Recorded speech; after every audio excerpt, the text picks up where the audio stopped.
Kamu seorang guru? Sudah ada persiapan mengajar? Kamu wajib punya yang satu ini. Teacher Planner tahun ajaran 2026-2027. Di tahun ini, kamu wajib punya perencanaan yang jelas sebelum masuk ke kelas. Supaya proses belajar mengajar di kelas lebih terarah, jelas, dan sistematis. Kalau kamu nggak mau pusing dan nggak mau ribet buatnya,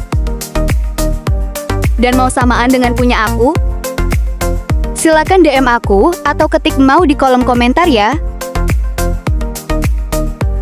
Nanti aku kasih tahu caranya. Yuk, persiapkan tahun ajaran baru ini dengan semangat dan punya administrasi yang lengkap. Kalau tidak disiapkan sekarang, kapan lagi? Berguna juga saat pemeriksaan. Mari jadi guru yang siap dan sigap setiap hari dengan perencanaan yang matang.